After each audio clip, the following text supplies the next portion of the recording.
What's up, aviators? Welcome to another Up and Away stream. My name is Stephen Hahn. Today I have here is Yuvraj. Would you like to give yourself a short introduction? Sure. Hey everybody, I'm Yuvraj. I'm the Vice President of Project AVIATE. Along with me, I have Steven today. He is the Secretary, and we are going to be flying a cross-country flight today.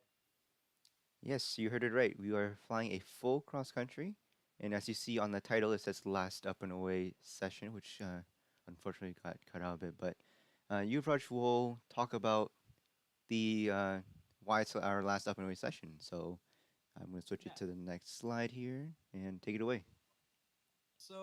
Just to clarify, as Steven said, it is our last Up and Away session, but it's the last Up and Away session for the year, not permanently. Um, Basically, we have reached the end of your VFR flight training, which is the visual flight rules. And as of now, we're not planning on starting IFR videos, but uh, stay tuned.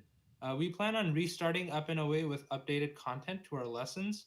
And if you're a part of our Up and Away program this year, or you were last year as well, you will automatically be updated with all the new information, and you will get the emails. If your friends are interested in joining Up and Away, we will be sending out a sign up form next year. So Up and Away remains the same, and it won't be restarted as those videos don't follow a certain schedule. So from the Up and Away Project Aviate team, we hope you enjoyed our content and were able to take away some knowledge. If you would like to provide feedback to improve our next program, please email us at flyprojectaviate@gmail.com. That's flyprojectaviate@gmail.com. No caps, no anything. But yeah, that's basically it. We'll be updating our content and starting again next year. We hope to see you there. Yep. So you've just talked about IFR and VFR. VFR, of course, is visual flight rules. So that's when you fly without flying into the clouds. IFR is when you fly inside the clouds, which has a lot of more procedures. We're not covering that yet. We might in the future though. So stay tuned for that. So VFR, we're at the end of your VFR training. So we plan on restarting it. So maybe season two, we might call that, but we do not have a solid name yet, so if you have suggestions, you can put in the chat or email us. That is basically our plans. So technically, last Up and Away stream for season one, we can just use that for now, but subject to change. And I'm gonna go to the next slide here. So we'll move on to our full cross country flight, the quote all in one video. To conclude our Up and Away series, we will fly a full cross country. We will do some simple flight planning. We will do the pre-flight, startup, takeoff. We will do the cruise flight, approach, landing, and then shut down at our airport. And we will try to use all the concepts that we have been discussing in our previous sessions, and we will use it all in this one stream. All right. Take it away. And I'm going to move over to Sky Vector real quick, as you guys can see on my screen. And so we will be departing out of Reed Hill View, which is where my cursor is right here. And so let's do some simple flight planning. We will go from Reed Hill View to Monterey, which is down here where my cursor is now. And so we do, if you look at this chart, I know Nikhil discussed about it, but let's ignore all the airspaces today. I will handle that for you. But let's look at terrain. Terrain is this yellow stuff right here that you see.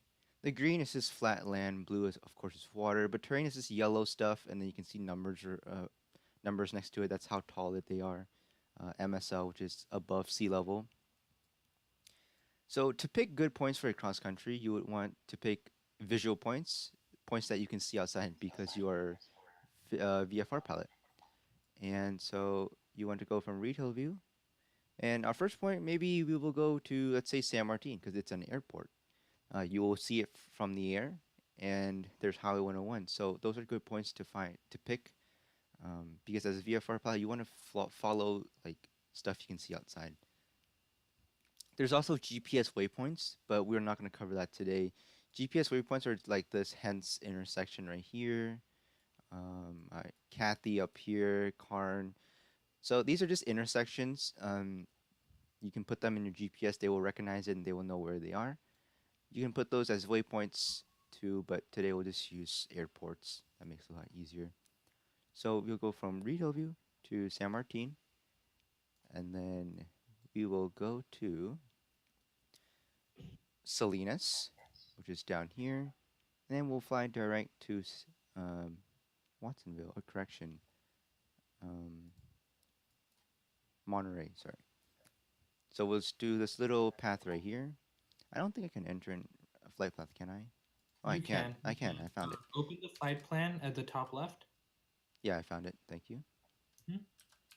Yeah, I'm sorry. It's just the lag makes me. So we'll fly from Reed Hillview to San Martin, which is Echo 16. It says right there. And we'll fly to Salinas. It says SNS, so or technically KSNS. And then Monterey. Where is the information? Right here. Monterey Regional MRY. KMRY. And there you go. I press enter and it shows up. That's our flight path we're gonna take today. So let's move into the cockpit, and that's what we're gonna be following. Looks good. And we will just ignore airspaces today. However, we will have flight following. So flight following is when ATC follows us to our destination. So here I am in a Cessna 172 cockpit, the steam gauge, not the digital cockpit, which I've been learning how to fly. But um, of course, let's be a good pilot and do some checklists. Pre-flight inspection, aircraft documents. They are required documents, but I don't see them. But let's just say I do see them. Parking brake is set right here. Ignition is off. Avionic bus switches, 1 and 2s are off. Battery switch, we'll go ahead and turn on the battery switch. We're going to check the fuel quantity indicators.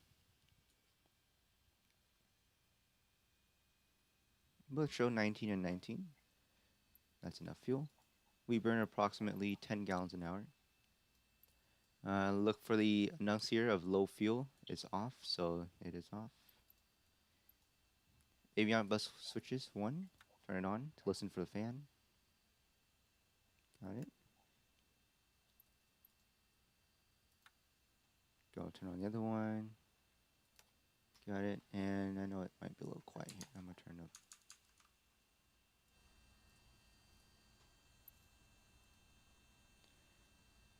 Static pressure is this thing right here. We're just going to pull and put it back in. Annunciator panel. We're going to test this. Make sure all the lights come on. All good. Make sure that fuel selector is on both. It is already on both. Fuel shutter valve is in the open position, so it's pushed in. Flaps. We'll turn the put the flaps down. Pitot heat would be right here. In real life, we would turn on the pitot heat and touch that pitot tube right there to see that it's hot. But unfortunately, we cannot do that. We would also turn on all the lights and make sure that they are all flashing outside. Our Unfortunately, Cessna is red. yes, my Cessna is red. I have a livery on. Which one? It's a third-party livery. Oh, I All see. these liveries are third-party. They don't have liveries in Microsoft Flight Sim. So we just check the lights. You see on the wingtip, it's green, the flashing strobe. Left wingtip, it's red. You can see it right there, and it's flashing strobe. And our taxi takeoff lights are on, and then the beacon in the back is on. So that's basically our exterior check. Oops.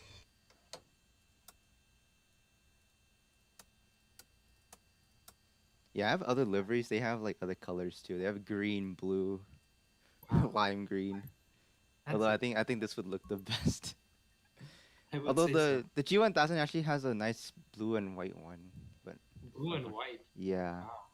it looks like an actual real one. I don't know if they copied an That actual real sounds one or oddly pleasant. yeah. They also have gold and black. Oh god. Okay, before starting engine, pre-flight is complete. Seatbelts, I'm just gonna pretend my seatbelt's on. Electrical equipment is all off, except for the beacon. Bus 1, 2 switches are off. Fuel selector again is both. Fuel shutter valve is open. Starting the engine. Oh, X-Plane. Hey Anish, this is not actually X-Plane. This is Microsoft Flight Sim, and also, uh, no, it's not premium. It's because Steven is running it on a computer compared to running it on a phone. So the computer version costs. How much does Microsoft Flight Sim cost? Ooh, I do not know. It ranges from 60 to 120, I think. You might have to 60 look to that up. 120. Maybe you can Yeah, Google that real quick. yeah, it actually costs a decent chunk of money. So that's why it works so well on a computer. But yeah, for phone-based simulators, X-Plane is actually really good for what it can do. $60, I think so. Yeah, that's how much X-Plane cost me on computer. But I do have the previous version of X-Plane, which is X-Plane 10. So what I'm doing right now is I'm entering our flight plan into the GPS. Not sure if you can do this on mobile, but You should be able to do it on X-Plane on your computer, but not on mobile. I don't think so. so so we have KRHV and then San Martin, which is Echo 16. Echo 16.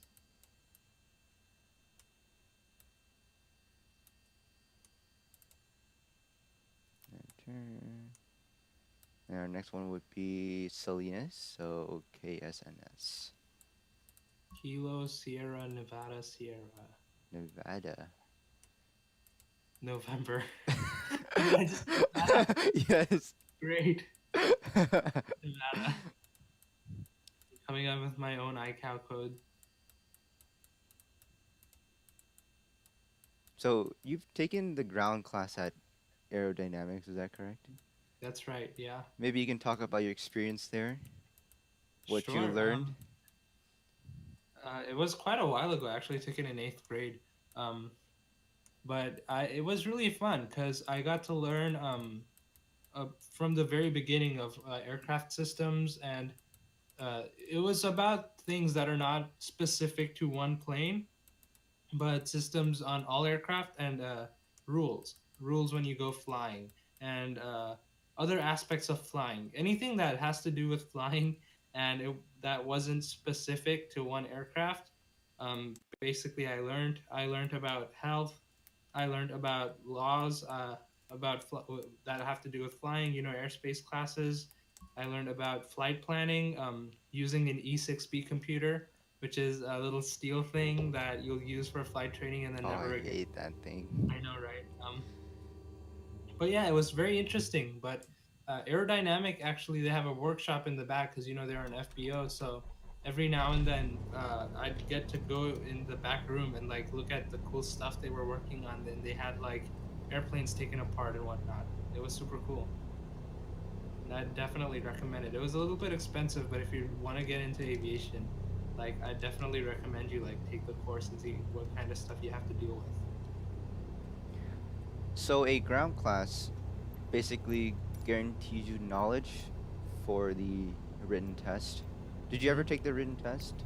I didn't. So what happens at the end of ground classes? Your instructor will sign a piece of paper saying that oh, this guy's good enough to take the test. Like he's been through ground school, and I certify that.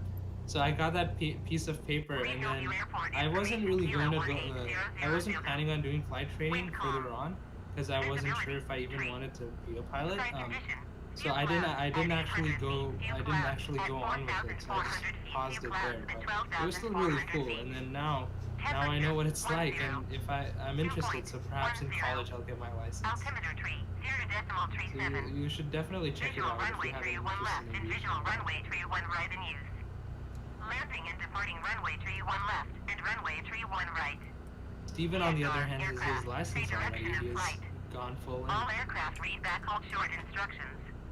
Advise controller, on initial contact, you have kilo. Steven, you're going to be attending Embry-Riddle in Florida, right? Yes. Daytona. And what major did you go in for? It's aeronautical science. Aeronautical science. That's the only that's major that has the major. flying with it. Ah, makes sense. But I've seen a lot of people who go there for aerospace and engineering or not aeronautics, space stuff like Space. that. Pretty cool. Yeah, that's what I applied for in Arizona, Prescott, Arizona. I applied for Ground aerospace Cessna engineering. November 408 Lima Bravo at request Embry-Riddle. taxi for departure to the I doubt south of Kilo. I'll go there. I'm really planning on going Cessna to November 408 Lima Bravo taxi to and hold short of runway tree 1 right via the taxiway UC Alpha. system, perhaps Davis. Contact tower on 119 or decimal 8 when But ready. yeah, my major's going to be aeronautical or mechanical engineering. Taxi to and hold short runway tree 1 right via taxiway Alpha Cessna. So 8 yeah, Lima as a Bravo. private pilot, they don't train you specifically in aircraft, but most people they train in a Cessna 172, which is what we're flying today. Basically, Yeah, after you get a private pilot license, you can fly whatever airplane that you want, but there are some exceptions. You need an endorsement. Endorsements are a signature in your logbook from an instructor. So you need an endorsement for tailwheel aircrafts. So tailwheel aircrafts are the wheels where they have 2 wheels in front and 1 wheel in the back. Cessnas and the majority of other general aviation aircrafts have 2 in the back and 1 in the front. So you need an endorsement for a tailwheel aircraft. tail, like Yeah. Citabrias and whatnot. Mm-hmm. Aerodynamic aviation, actually, if you're into tailwheel stuff, aerodynamic aviation is great. Yeah, they have a Bunch of lot tail- there. Yeah. You also need an endorsement for high altitude aircrafts. I do not know what altitude. Maybe 15,000, 12,000, or maybe higher, but I really don't know. What is it? Would it by any chance be 18,000 at transition altitude? Maybe. I could be right. I do not know anything about that 'Cause I endorsement, mean- honestly. Yeah, no, it makes sense. Let me There look are a it up. couple other endorsements that you need. But other than those endorsements, you can Mhm. basically fly any aircraft that doesn't need an endorsement with a private pilot. Makes sense. And you can't fly aircraft that need a rating, like big airliners. Hmm. Airliners do need ratings, so it's a training and it's a check ride on that specific aircraft to make sure that you know how to fly it. And they call it a Hmm. rating. Oh, here we go. So I'm looking at the AOPA page for other ratings and endorsements.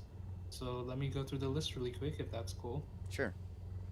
So you've got the multi-engine rating, and then you've got an additional class rating for airplanes, tailwheel airplane endorsement, complex airplane endorsement, so that's retractable landing gear flaps and controllable pitch propeller, Mm-hmm. high performance endorsement, so basically more than 200 horsepower, that's your high performance.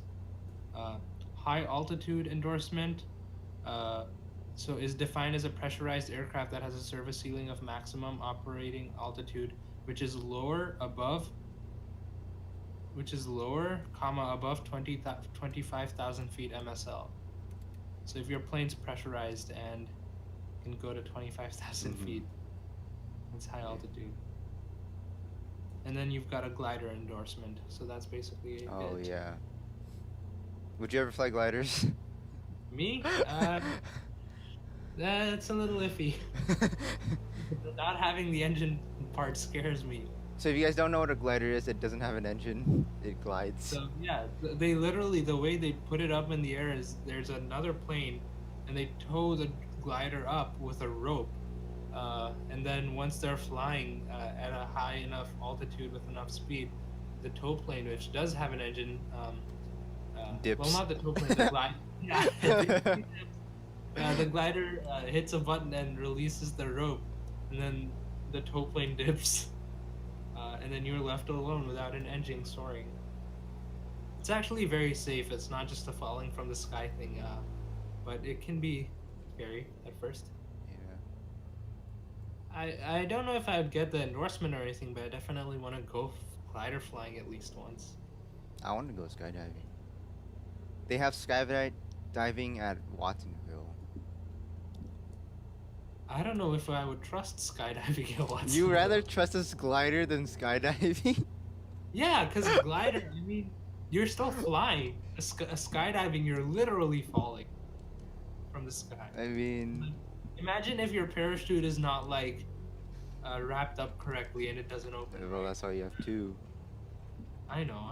Still, But in a glider, how many I, twos do you have? you don't need twos. You don't. You know that it's gonna fly and What if your wing glide. falls off? Oh God, sure hope not.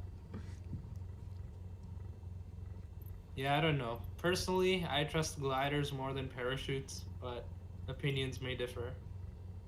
Tower Cessna November 408 Lima So I've Bravo just ready for completed a run up self-departure in for the runway engine. A 31 run up is right. basically you rev up the engine and you test to make sure that Cessna it November will 408 sustain Lima Bravo cleared for takeoff constant runway power. 31 right departure to the south approved.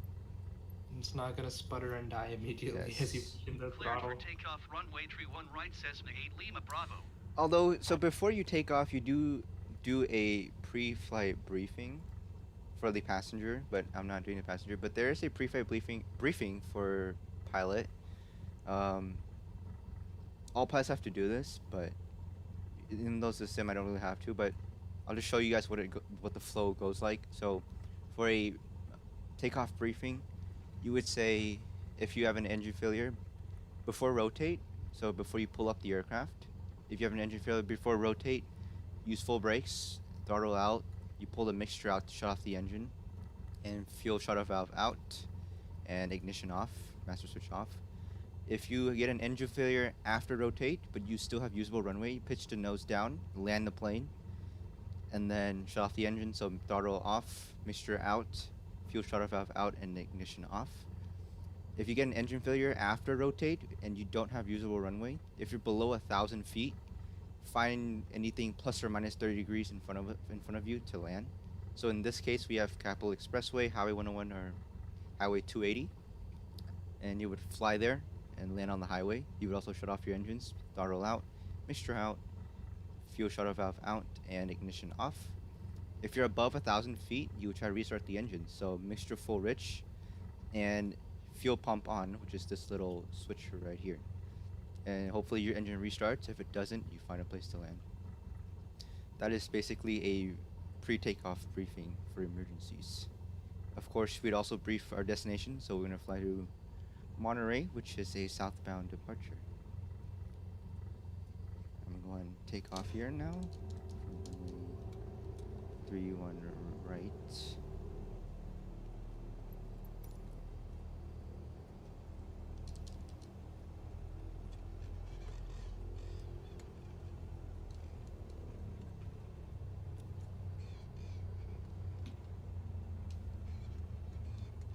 I low-key want to land on the highway, but at the same time I don't.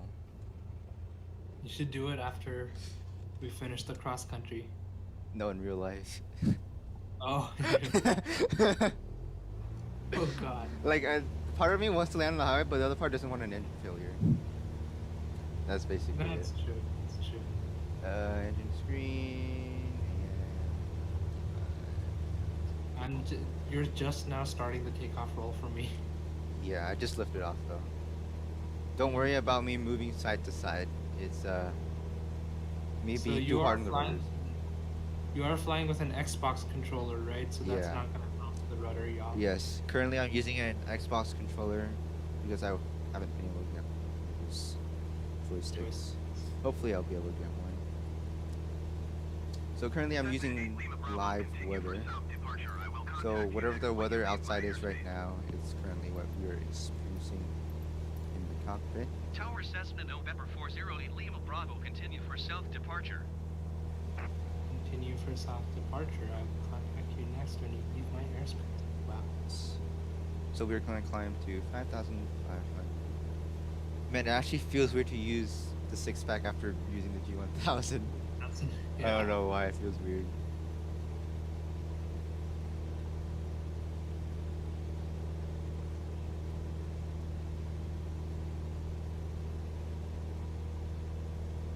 what is an average like decent climb rate on a 172? Anywhere between 62 and the white arc, basically. Oh no, in FPM. Uh, they can go well over 1,000, maybe 1,100. Wow, that was.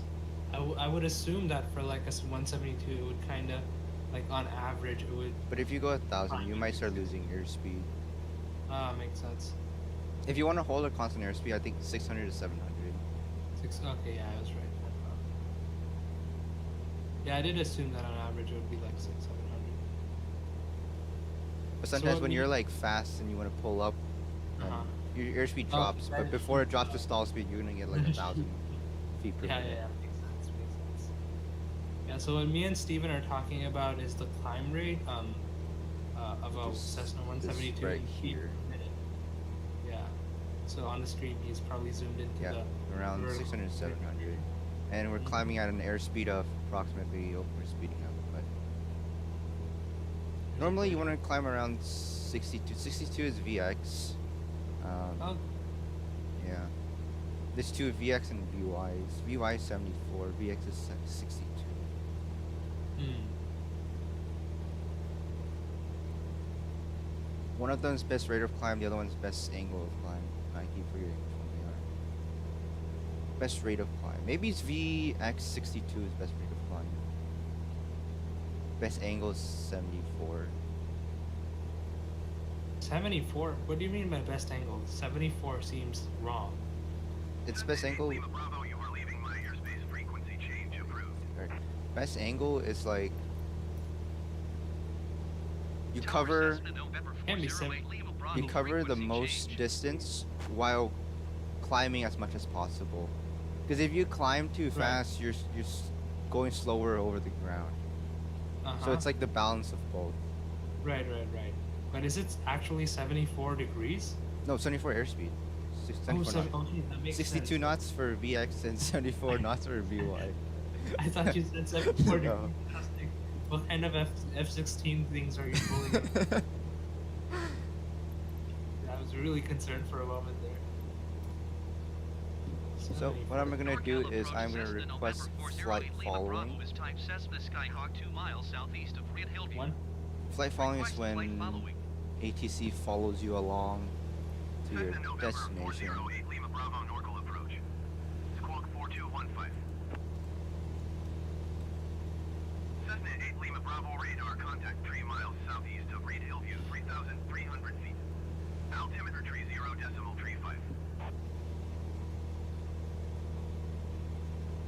Is that the transponder? Yep. Copy Did he Cessna give 8 you a Lima squawk Bravo. code? Oh, there it is. Yep. He did. 4215. The altimeter is 3035. I've never seen it go into the threes before, like 35. It's interesting. I've been 300 something, 301 something. A lot of barometric pressure. Wow, the bit rate's going down. I see some buffering on the stream. Yeah, just a little. Anish, the noise that you hear when the plane is tilted and sounds like a siren is the stall warning horn. A stall is when you fall out the sky because you go too slow. Yeah. So when you go Oh, nice. around 40 knots on your airspeed, you'll start hearing the siren. It's a little Yeah, Cessna, weird. isn't it? There's a little flap on the wing that moves up and down, right? Like a slider. Yeah. And once there isn't airflow going over top, does it drop the slider or does it push the slider? But the I slider don't moves. know back. how. I don't think it's a slider. I think it's. You're talking about the stall port right on the wing. Yeah. It's a little hole. I don't think there's a slider on it. What? I You- thought it was maybe? Whoa. I Let don't me know look it up. because so there's a stall Steven. warning. I have a stall warning horn tester where it pulls air out of the hole, and when you pull the air out of the hole, it makes that sound. Oh, okay. Because I know people test the. Oh, it looks like it is a hole. I know there's like a slider where people can test it where on the outside, where as soon as they push the slider up, uh, it starts to make the noise. Oh, here we go. There is a slider actually. NorCal approach Cessna Interesting. November 408 Lima I Bravo. guess it just depends on the model Request of plane. clearance to transition Charlie airspace. Cessna November 408 Lima Bravo Oh, Norcal yeah. approach. Cleared through the Charlie airspace. And there's a dude kind of kissing his wing. There's a picture of a guy. He's testing the stall warning. Yep. Stall, basically what it is Cleared through Charlie there's airspace Cessna airflow Lima stops Bravo. going over your wing, which means that your wing's no longer producing lift. People like to think that when an engine stops in an airplane, it literally falls out of the sky. That's not true. It slowly glides down. But if you're in a stall, that's when it starts to directly fall out of the sky. So Yep. that's why they have annoying and loud warning horns for stalls. In a Boeing 737, if it's about to experience a stall, the whole panel shakes violently. It's called a stick shaker warning. Pretty scary. Yeah. But hey, it tells the pilot that he's about to stall, and the pilot does what they're supposed to, so it works. There was a Boeing 777 that stalled during takeoff a couple of weeks ago. Really? I sent the link to the That was Discord. if you scroll. that was a triple. Yeah. I remember. The cargo. I think it's a That. cargo. It was Maybe. 737. It was definitely a cargo 777. Yeah. Cargo 777s are interesting. They have the longer wings from the 777-300, but the shorter body from a 777-200. So they're this weird, beautiful, like child of these two interesting planes, and they're interesting. Have extra big wings basically.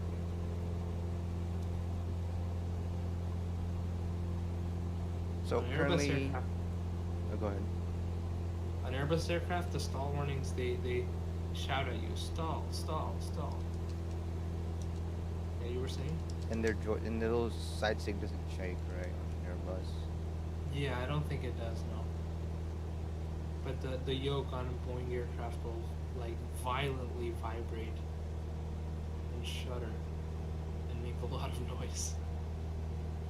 So to use the GPS, we've set read hill view to San Martin, which is Echo 16. It shows us DTK, which is desired track. We want to be on a heading of 131. We are currently tracking 130. So 131 would be right here, 130 would be right here, so we can turn slightly to the right, but it's 1 degree, so it does not really matter that much. That's basically what that tells us. As you can see, flight plan, have regional view to San Martin, Salinas, Monterey. And these are just the distances between each waypoint. So we're flying a total of 56 nautical mile cross country today. Which is kind of cool. And do you know if you can use the autopilot in mobile? For XP? Yeah, but it's not like a full autopilot. In mobile, it just holds the pitch, heading, and throttle, I think. I'm not sure, but they do have like a basic version of autopilot, that's for sure. It basically locks your aircraft in place and it just keeps flying. Cessna 8 Lima Bravo, you are leaving my airspace. Get it to make turns. Resume on navigation. Contact Norcal approach on 127.15. Hey Steven, do the Cessnas you fly in real life have autopilots? Like basic autopilots? Some of them. And trade winds, they do have them, but Henry says that his don't. Oh, okay. Have you tried using them? 127.15 Cessna 8 Lima Bravo. I use them for cross countries, but Oh, makes sense. they're okay. Do they like hold altitude and heading? Or what do Yeah. they... So they have, hold on, just give me 1 second here. Oh yeah, sure. Take your time. NorCal approach So what Cessna NorCal is November giving me is 408 a Lima different, Bravo, 5,500 feet. frequency to contact them in real life. You would contact a new frequency. So you're being handed off to a different controller because you're heading into a different sector of your airspace. That's basically how it works. Okay, so back to the autopilot. It's basically the same as what you see here, or in a second you'll see it, but you have heading mode. So if you use heading mode, you use the heading bug that you set on your heading Right. indicator. So it'll follow that, and it'll do turns for you. There's also roll mode, which holds a certain bank if you have a Oh, bank so in it. it holds an angle. Okay, You have nav mode, so I have just set it to nav mode. that's the Oops. red line. Uh, so on Follow the the red line. VOR, there's this button up here that says nav and GPS. I know there's a little delay, but nav and GPS up here. Mm-hmm. If you put it to nav, Oh, it follows that's VOR. the VORs. Yeah, and then the GPS is the And waypoint. yeah, if you press GPS, the VOR indicator will follow GPS basically. Mm-hmm. It's like a depiction of the line. And then what I Yeah. can do is I can set the autopilot to follow the VOR. And the It's like a VOR is storm. following the GPS. It's a little complicated, but it took me like 2 months to learn. Yeah, so you have nav mode, which is the VOR. So you can choose between VOR or GPS, but we're not using VOR. We're Yeah, not. that's how it works on the Boeings and Airbuses that are on Explain 10 too. You have Nav 1, Nav 2, and then a GPS mode. So this is way simplified on Explain 10, and some of the more realistic planes are different. But on my files, the way it works is I have VHF1 frequency, which is the first VOR, Mhm. and a VHF2 frequency, the second radio, and then an FMS. So if I want to fly the FMS route, I have to set it to GPS. But if I want to fly the VORs, so the GPS can also fly VORs. But if I wanted to do like ILS approaches, that's when I use Nav1 or Nav2. Yep. So the GPS knows where the VORs are as well. Yeah, and the steam gauge, which is the 6-pack that we're flying right now, the instruments are all over the place in terms of navigation, because you got your GPS set up in the middle, you got your autopilot below it, you got transponder below it, and then if you want to use your VORs, it's a different button and a different switch to use them. Because in a real plane, your radios control the VORs. And the radios would be halfway across the cockpit, and your VOR would be on the other side, so it's a little hard to use. But in the glass cockpits, which is like the digital G1000, Cessna 172s, it's all on one screen and the buttons are all in front of you. So we're passing over San Martin right now. I'm going to look outside. See if I can find San Martin. Yep. San Martin is right there. So as a visual pilot, you would be looking outside your window to see these visual points. And that is Highway 101 that goes along the entire route. Or it goes through San Martin. Or it goes all the way down to Hollister down there. Hey, does Microsoft Flight Simulator have a mic? Does it have a map that like draws your flight path as you go, like a 2D map? Yes, it does. I just pulled it up on the stream here, so you'll probably see it soon. Yep. Give it 13 seconds. Yeah. Oh, wait, your camera was covering it. I'll move it on the screen. So yeah, it's taking data off of the GPS and putting it on a virtual map. Makes sense. Yeah, on X-Plane, even if you don't have anything going in the GPS, it still tracks. It like on the map, it draws a line for your flight path. It's interesting. There you go. You see the map? Ah, there it is. Oh, so that's the GPS line. It doesn't have a flight path line. So Anish, I think you press the autopilot, which is the AP button. The reason why you can't move the airplane is because the autopilot has taken over your airplane and hijacked your airplane. So in order to prevent that, you can go ahead and press AP button again. Yep. AP, I'm guessing, is the autopilot Yes. on-off switch. Yeah. Heading, sure if it the looks the same. HDG is for heading. So basically, you set the heading with your heading bug in your what's that indicator called again? I'm Yeah, the blanking. heading bug. Heading Yeah. indicator, yeah. And then the approach mode is for auto land. That's ILS. So approach mode is when you what you use when you're like 3 or 10 nautical miles off the runway at the right altitude, and you want the plane to glide itself down onto the runway. That's approach mode. And then if there's any other buttons that you want to know about, I can help you There out. is approach back course route button, which is for IFR. Hmm. But there's altitude, of course, for the vertical speed. So yeah, the autopilot can also do VS mode. You set a Oh altitude and yeah, you can vertical VS it up speed. to that altitude, basically. Vertical speed. That mode is that's you'll find that mode in every autopilot ever. This is the most common in Cessna, Yeah. or I use that the most. Oh, vertical speed. Yeah. And then in the G1000, you have the flight level change, which is pretty cool. I did not know that existed till I flew it in the simulator. Wow. Flight level change is when you basically set the airspeed yourself. So you would pitch your nose up and down to an airspeed that you desire. So let's say 74. You pitch it all the way up to 74, and you press FLC, which is flight level change. Once you press it, the airplane will hold that airspeed for you and climb for you. Wow. So find the best pitch to hold that airspeed for you. That's cool. Hey, you running into some turbulence? Yep. I guess there's turbulence in real life right now. Yeah, sorry. Everything I'm seeing is 13 seconds It's kind of delayed. cool that everything is clear skies outside. On the other side, if we go to Fresno, which is east, southeast of Reed Hillview, southeast of San Jose, Mhm. Fresno is actually low IFR right now. Oh God. There is a layer of fog that has went through Central California.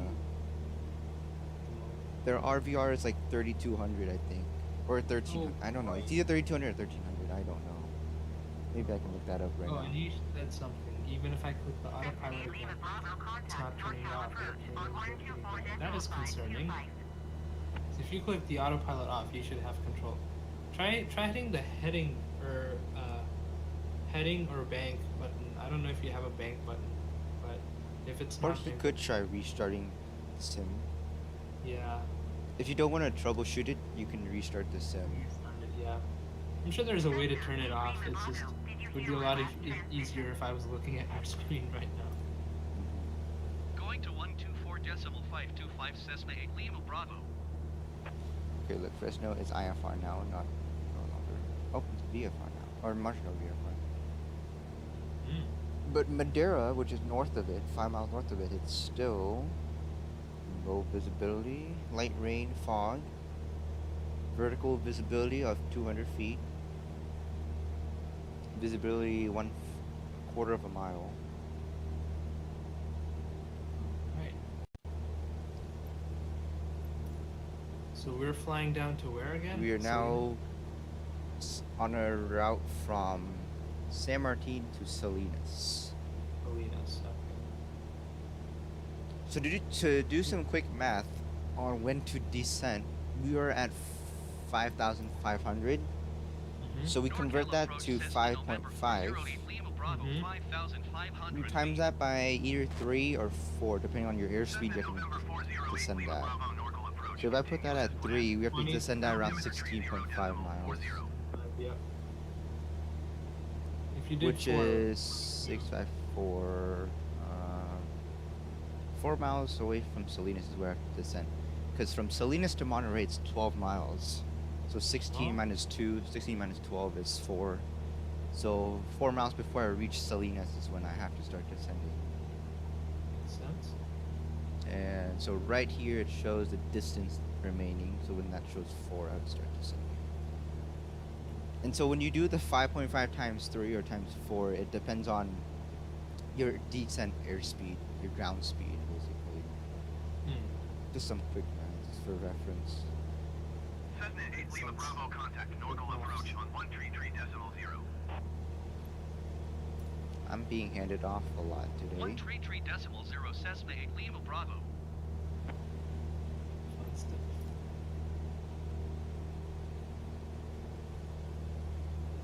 You click the wing icon and fixed. I don't know what that means, unfortunately.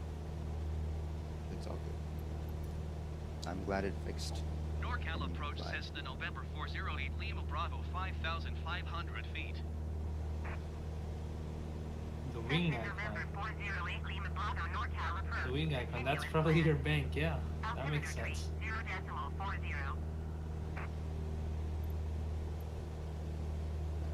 3040 now? It's down in the fours. I'm sorry. Altimeter is 3040 now. Oh boy. It went up to 40. I didn't know.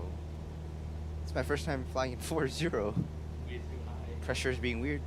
Or, I mean, nature is doing its job. That's a much nicer way of saying Yes. it. I am currently making a flight plan from San Francisco to Boise, Idaho. Are you gonna fly it? Yeah, today afternoon.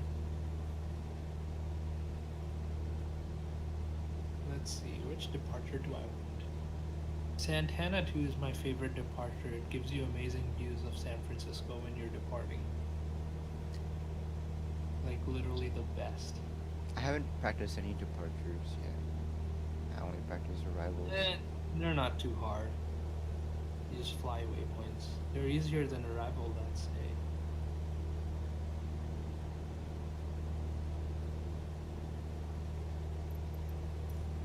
Santana 2, I thought it was Santana 4.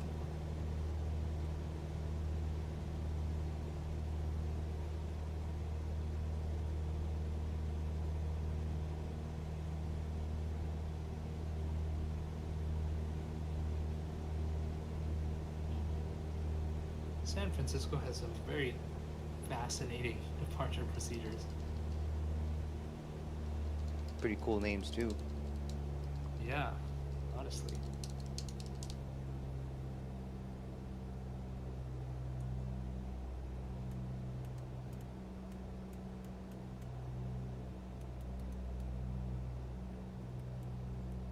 Well, well, well. I am just in luck. There is a Santana departure that fits from. So what if San- I've just started right now is the descent. Mhm. So I set us to descend down to 1,000 feet, and I did put the VS to negative 500 feet per minute. And then I also reduced the throttle so we don't overspeed. So on the airspeed, the white Mhm. arc for review is your flaps. You can put the flaps down at anything more than 20 degrees. So your Oh, yeah. flaps 10 right here. Uh-huh. So I'm That showing is the something flaps. they will teach you in ground school. Yeah. So you see the blue says 110, and it will be the first arc.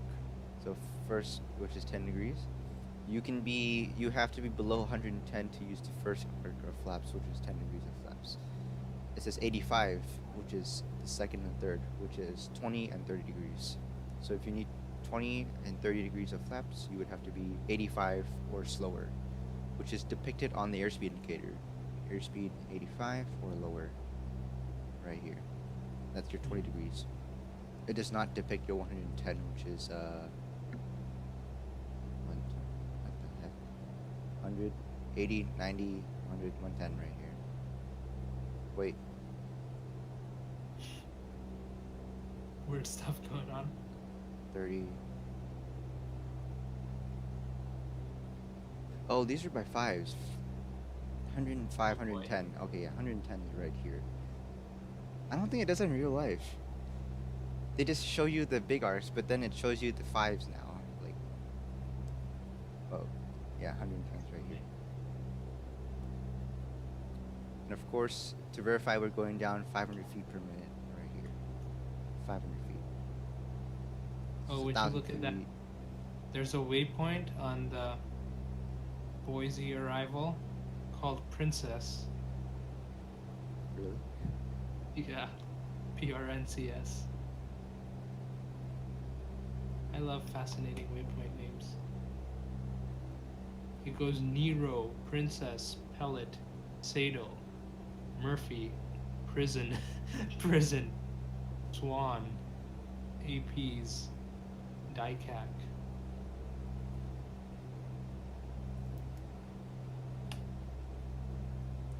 Murphy. Important decision. What runway do I want to land on?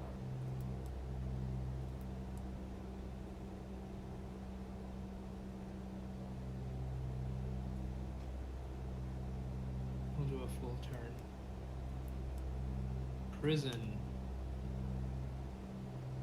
Dicac.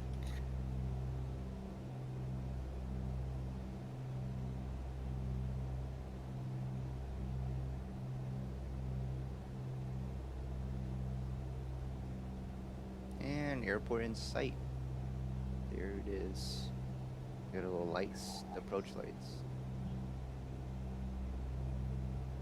Lag. Yep. 10 Lag. seconds. 10 seconds. You just gotta count 10 seconds. 13 seconds. Oh, here we go. Returning. Yes, you'll see it just about now. I zoom in. Not yet. I think you should see it now. Oh, there it is. Yeah, I do see it now. I was just blind. I was looking at it a lot long before. Oh, he wants to know how do you get the map on the top display. Do you think you can point it out? This map right here on the GPS. One more question. Yep. I do not The have that top much display. experience with the mobile, but this should be your menus. Wait, there should be switches. I'm pretty sure I've messed around with those. If you hit the nav button or something on the top display, it should just give it to you. Yeah, basically just play around with it, mess with it. Yeah, because every GPS is a little different, and I don't know if this is the same GPS that you have in your X-plane. Mhm. And the best place to learn, the best like how to learn instruments is to mess around with them. So I was learning how to use a newer G1000 aircraft, which is like a glass digital cockpit, and with that instructor, what I had to do was click random buttons and see what they do, basically. Right. If I You see, could yeah. read the manual. You could look up the GPS unit and read the manual, but I mean, that's not what I do. No, I don't think anyone wants to read like 100 pages. Yeah. Isn't I was during ground school, my instructor told me that on G1000 Cessnas the manual for the GPS unit is Mhm. much thicker than the manual for the Cessna plane itself. I found that very fascinating. You have the operating handbook for the Cessna. I forgot what it's called. Yeah, the operating handbook. No one calls it an airplane manual. Yeah, but like You I think know. it's thick, bro. I don't think anyone reads it.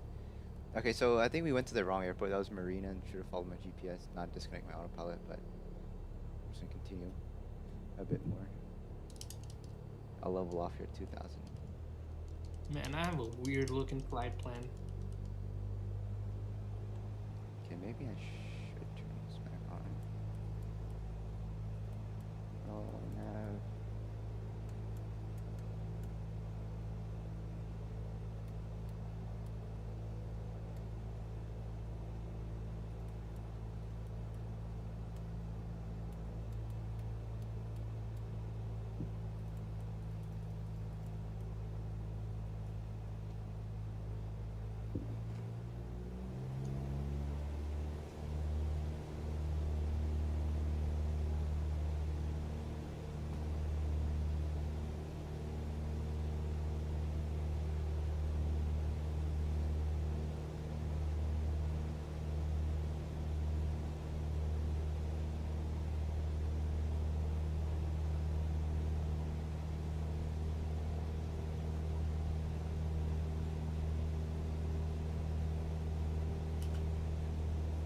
let's see if I can find that airport.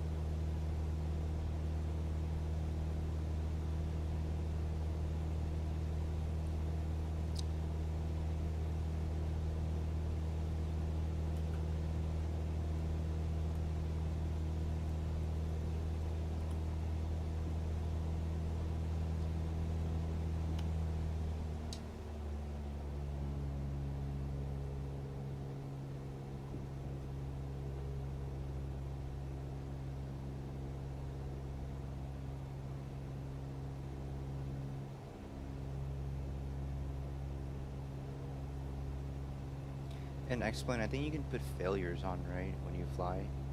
Absolutely. Yeah, Do you you can have have them it. on? Me? Yeah. Yes, but not like not purposely. The failures I have on is the type where if I fly through a flock of birds, my engines will, shut down because I flew through a flock of birds. Uh, You have but like I engine don't have the failures though.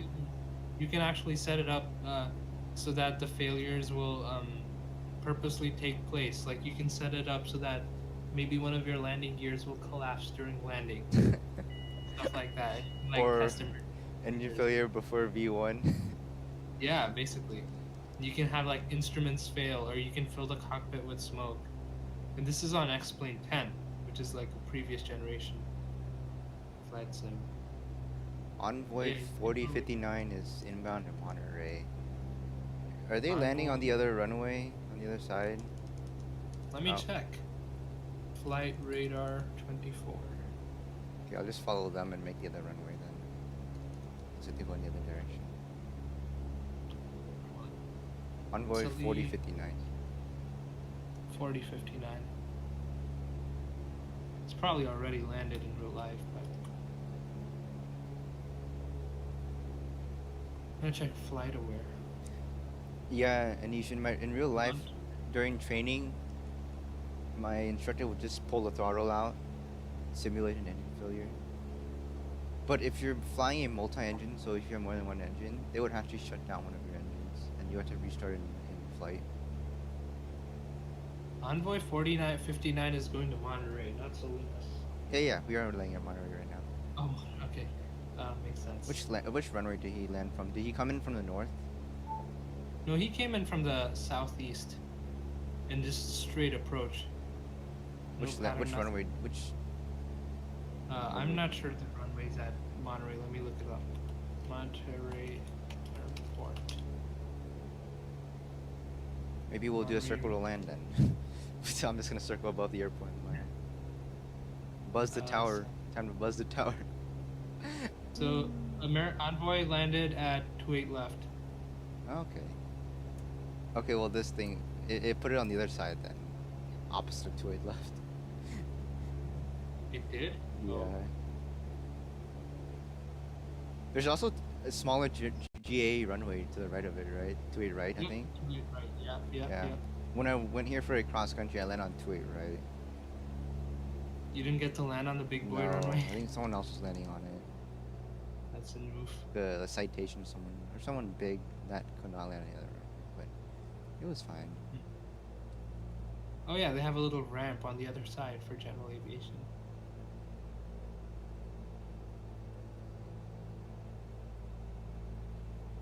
Salinas is a class Delta airspace, but Monterey is a class Charlie airspace. But then I Interesting. don't know how busy Monterey is, honestly.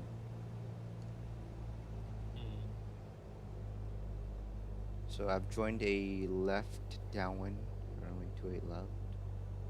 I don't know if this is even actually how you fly the pattern. I think it's a right downwind, not a left, but either way, it doesn't matter. It should be a right downwind because like I'm too close to the mountains on a left downwind here. Hmm.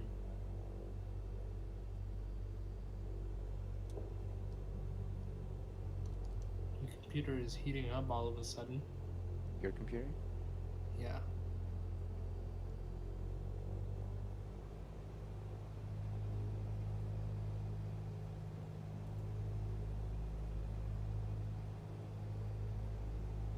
Here's our very short final on 28 left.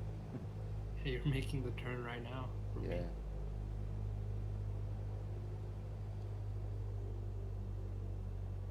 The airport looks bigger than it actually is, huh? Yeah, it definitely is. And on the approach end of 28 left, it's Mm-hmm. actually a cliff. It's literally a cliff. On 28 left? Wow. Like before the 28 left and right runways, Mm-hmm. it's like a cliff. Yeah. I remember first when flying to it, I was like, oh god. It's Jeez. like Altitude meter and X plane. the Is the altimeter. same place as the? I mean, do you mean on the six pack? Because the airplane is the same, no matter what the simulator. So your altitude's right here on the altimeter. This one right here. Yep. Ooh, nice landing. It was a little hard, but Yeah. didn't even hear the stall horn. I mean, for an Xbox controller, that was great. Yeah. Hopefully I'll get the joystick soon. They've been slowed down still. Yeah. So you can see on the top, in the six pack, in the middle of the six, in the top right, that's your altitude. And since I just landed, the reason why it doesn't say 0 feet is because the altimeter goes off of mean sea level, MSL. So technically this is the height above sea level that you're at. And of So course you're the always... so the airport itself is at that altitude above sea level. Some airports are And that's below, why. but Right, right, then you would right. have a negative. Actually, no, Makes sense. wait, would you have a negative? I think it would just, yeah, it might go back because it's mechanical, right? Let me try. I'm gonna...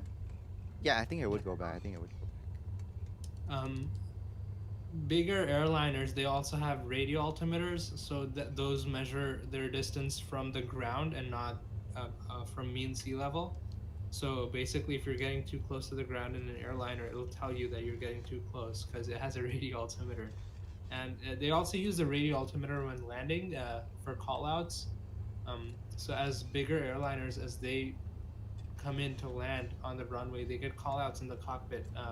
They go uh, 1,000, and then they go 500, then they go 100, and then they go 50, 40, 30, 20, 10. And then if you have an Airbus, it'll tell you retard, which means to pull the throttle back, to retard the throttle. It's more of a suggestion than an order, but it reminds the pilot retard. And then on some Airbuses, it'll also say 5, which is very precise. So yeah, I guess I'll say 5 if you're not landing too hard. yeah. If you come down and you pass You hear through... yeah. If your wheels touch down after you hear the 5, you're doing a nice landing. Or before you hear the 5, right? It's like 5 and then touchdown. Yeah, yeah, yeah. Because if you skip the 5, that means it's a bad touchdown. Right? No, if you yeah, if you skip the 5, that means you came down too hard, and then the Yeah. delay overtook Yeah. things. If your wheels touch down after the thing says 5, then Yeah. you're good. Also, I don't know where I'm taxiing to. Airbus planes are very floaty, at least the longer range ones. The A350, A330, and A340, you basically have to push them into the ground to land. Very fun. Ground effect. Yeah, but no, they have massive wings. And it doesn't seem to happen on other planes, especially not Boeing planes. I think earlier yesterday I saw a takeoff roll of the A350 on Instagram. Mm-hmm. And the takeoff roll is it seems like it takes forever, dude. Like Nah, after being on a 757 and A320, like it's probably just the flex setting, because the engines on the A350 are very powerful.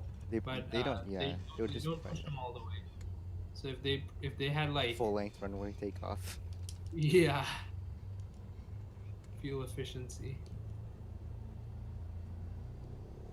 On. But yeah, if you ever watch an A330 or an A340 land, you'll be able to see it. It just wants to climb. It just wants to climb.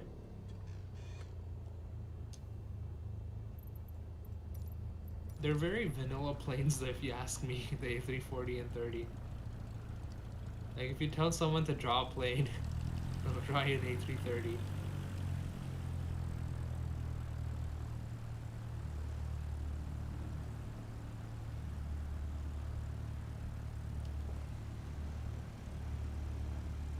So I guess we'll park next to this guy right here. Is that a Pilatus? I do not know. Maybe? Might. Yeah, Might be. looks like one. Yeah, I think it is. Hey, your flaps are down. Yep, I just put them up. Alright, Aren't you so. supposed to take up the flaps as you exit the runway? Yeah, and you also turn off your landing lights, which I did not do. Oh, And then at night, you turn off your strobes because you don't want to blind makes people sense. while taxiing around. So we've reached our destination, which is Monterey, in our full cross-country flight. Go ahead and shut down the Looks engines here. great. I'm gonna turn off. We're gonna turn off the avionics. Avionics are basically all your electronic stuff, and then we will just pull the mixture out,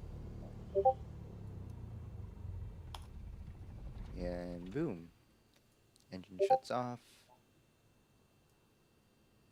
Turn your ignition off.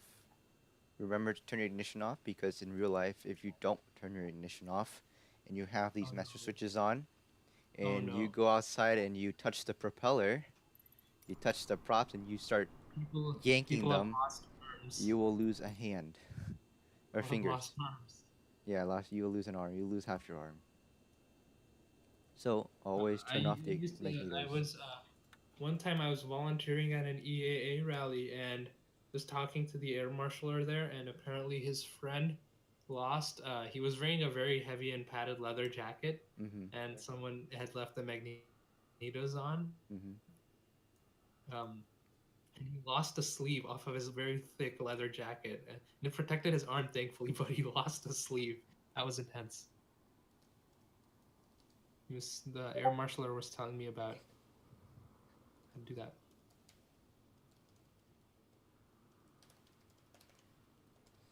If they resume, if EAA Chapter 20 at Retail View resumes this year, would you volunteer as the ramp person? Yeah, Forgot what I it's would. called. Is it called Why ramp not? person? I don't know. It was the safety escort. I had to make sure Hmm. kids didn't run themselves over with planes.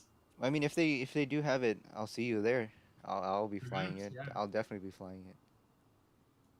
We'll be flying kids around. Is there an age limit, or do you just need a license? You just need a license. Wow. If you're under 18, you need a um. You're gonna It, have to do a it's background check, though, it's aren't they? it's so background check's only if you're over 18. So if you're under 18, they can't do a background check. And what they do is they have a form for you to fill out. You give that to a person that knows you, but it's not part of your family, like a Hmm. recommendation form survey, and they will fill Hmm. it out and you and just give it to them.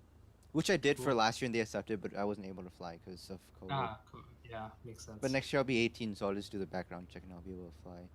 You also need an airplane, you need a license, private pilot license, and you You need, can just rent an airplane, though, right? yeah, and Okay. you also need insurance Hmm. because you don't want to fly Rental without insurance. insurance, which is bad. Makes sense. Makes sense. Do you have insurance? What kind of? I think Tradewinds has insurance, but it doesn't cover if you're renting. But it only Ah. covers if you are flying as a training flight. So Hmm. I'd have to get insurance like outside. Makes sense. I wonder if Nikhil's gonna join here. Let's see. Maybe he's getting So our ready. president Nikhil, he is flying to Newark today from San Francisco on I think he vacation. said not to mention that. Oh, I'm so sorry, Nikhil. I He is apologize. enjoying his break, but He's enjoying his break, and that's why he couldn't join us today. he may be able to join. Mm-hmm. Maybe he can give us a tour of the airport. Yeah, maybe. Sorry, Nikhil, if you're listening, I apologize. Oh, Anish wants to land on the freeway. You want to land on the I freeway? guess I could, but then I have Yeah, to find a freeway. All right, just land on the first road you see. all right, cool. You think Uh, you could just open the map and like slew mode it in? oh, like the teleportation thing. I Yeah, don't know if you can do that on this plane because on Microsoft Flight Sim because you need. It keeps saying you need a flight plan for some reason. bruh. Travel too, right? Yeah, it says no flight plan set. Oh, And even if So I you had a have flight plan, I don't know. you'd have to restart the whole thing. Yeah. But now I'm just gonna take off from here. I'll take off from the taxiway. Mm-hmm. Do it. I'm a great pilot. Isn't the shift question mark or something the engine turn on switch on Microsoft Flight Sim? What is it? Control E. That's what I pressed. Control E. I literally just pressed that, and Oh, I'm out of here. nice.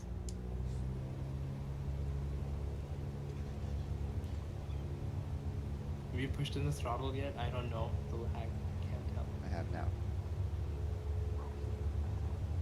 Oh. Here we go. Oh, I literally just.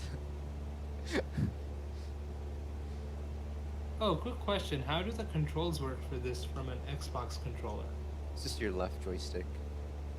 Left joystick's It's the your left your joystick. yoke, basically, and the right And then joystick's the right the one camera. is rudder. No, a camera. Oh, camera. The rudder's little bumpers on the front of the thing. Oh, the buttons or the paddles? Paddles are the rudders. Hmm. And then two of the buttons are for flaps. And then the Mm. buttons on the top of your controller, they're one of Mhm. them's throttle out, throttle in. Hmm. Um, Clever. brakes. And then I don't know. Oh, one of them's to look backwards. I don't know why. Interesting. And then if you press two of them at once, the B and the Y, they are parking brakes. Oh, that's cool. That's, I don't know. Oh, you can. 3 Delta Charlie, you are 23 miles northwest.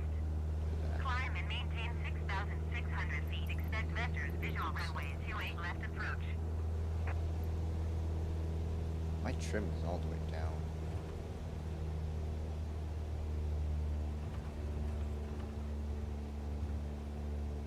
Climb and maintain 6,600 feet. Expect vectors, Oh, I found visual a runway road. 28 left approach to near 3 Delta Charlie. Nice. Is it gonna tell you crashed if you land anywhere outside of an airport? I actually don't know. I think it might. Doesn't do that on X. I'm way too fast. I'm going 100 knots. I'm just gonna like cruise through on this above this road. Oh, this camera's being weird now. I'm going way too fast. Oh, don't crash into the tower.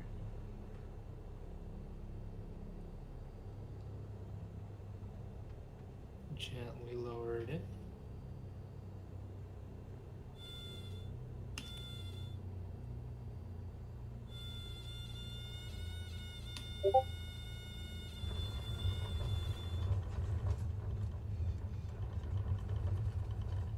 God, you don't crash.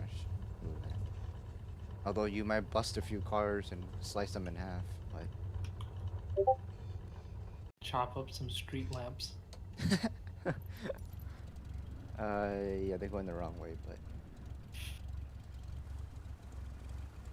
yeah, half the cars are in. Gentle. She's like- Gentle. Gentle. Oh, beautiful. It looks so Awesome. weird. Right in the middle. Look at the cars; they look so weird. You're like, Yeah. know what I'm gonna do? Take off from here?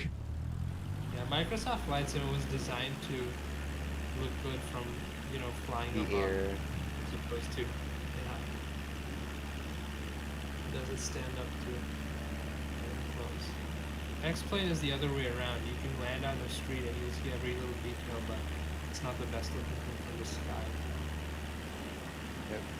Depends on what you're into.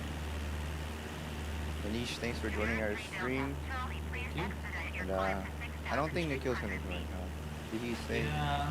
No, he hasn't said anything. We're just having some fun now. It's our last up and away stream for this year, and technically last lesson of season 1 before we restart. So Anish, I know there's some stuff that we did today that you don't know, and that's because you weren't part of Up and Away when we first started Up and Away. But our club meetings are catching up. I think we're on lesson 3 now. Club. So technically, once we restart Up and Away is going to be behind our club meetings because Up and Away will start at lesson 1, and then our club meetings will be at like lesson 4 or somewhere like that. So then you can tune into Up and Away for some reviews if you want, because they'll be behind schedule. Because today Up and Away stream we covered anything. This is our session 10, I believe. And this is session 10. We covered everything between 1 and 10. That's right. Our next, we don't plan on having our club meeting on. that week, right? We don't plan on having a club meeting wait, we do first and third, right?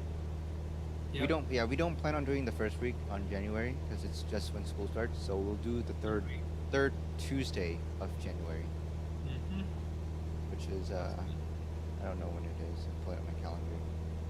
January.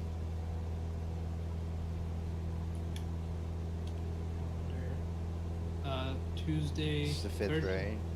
right? So we do 19. We'll be doing it on the 19th. Yeah. Yep, 19th. So our stream will be on the 19th. Hey, Steven. Yep. Send us out with a nice little aileron roll. Flip it. Flip it like Flip it upside barrel down. roll. Yeah, no. Aileron roll. Just yank the yoke left or right.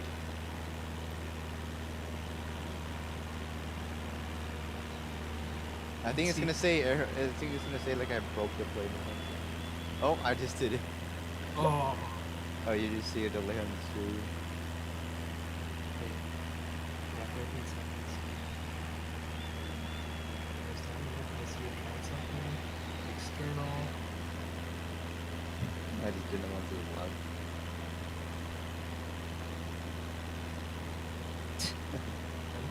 There it is. Right aileron. And then you'll see the left one. Oh, you recovered so beautifully. That was nice. That was Hey, let's buzz these beachgoers real quick. nice. Left aileron. I'm gonna buzz these beachgoers Ooh, real quick. upside down. I'm gonna Damn. go 100 like 100 feet above the beach here. Yeah. Wonder what it feels like to be buzzed. 150 feet above the ground. 100 feet. You're not gonna have to wonder anymore. Descend and maintain 6,600 feet. Generic. Why don't I land on the beach and then we'll conclude the stream? That would be a good idea, yes. Okay. So thank you for anyone that's watching right now or in the future. Thank you for Anish for participating. And thanks for Steven for streaming and Yes. making this happen because Nikhil is busy and I don't have powerful enough equipment to stream at the same time as I fly. So we appreciate all of you. Oh, I crashed onto the beach. Okay. Oh, here we go. Because the sand does not tell me how close I am to the ground. Yeah, because it's like I can imagine. main menu. I'm just watching it right now. All right. You're going like 80 knots. All right. Well, thank you everyone for tuning in to our stream. If you're watching this now or if you're watching this later, if you're part of Up and Away Season 1, you will be automatically enrolled and you'll be announced. You will receive announcements when we start our next Up and Away. We will create a form for those who wants to join us. So if your friends would like to join, if you want to introduce us to your friends, we will create a form. We will send it out to you guys and we'll flood it on our social media and they can sign up and they can join us. And that's basically it. Do you have anything else to say? No, all good. Thank you, everyone. All right. Thank you, everyone. Have a great Saturday. Remember, drink water, hydrate. Bye-bye.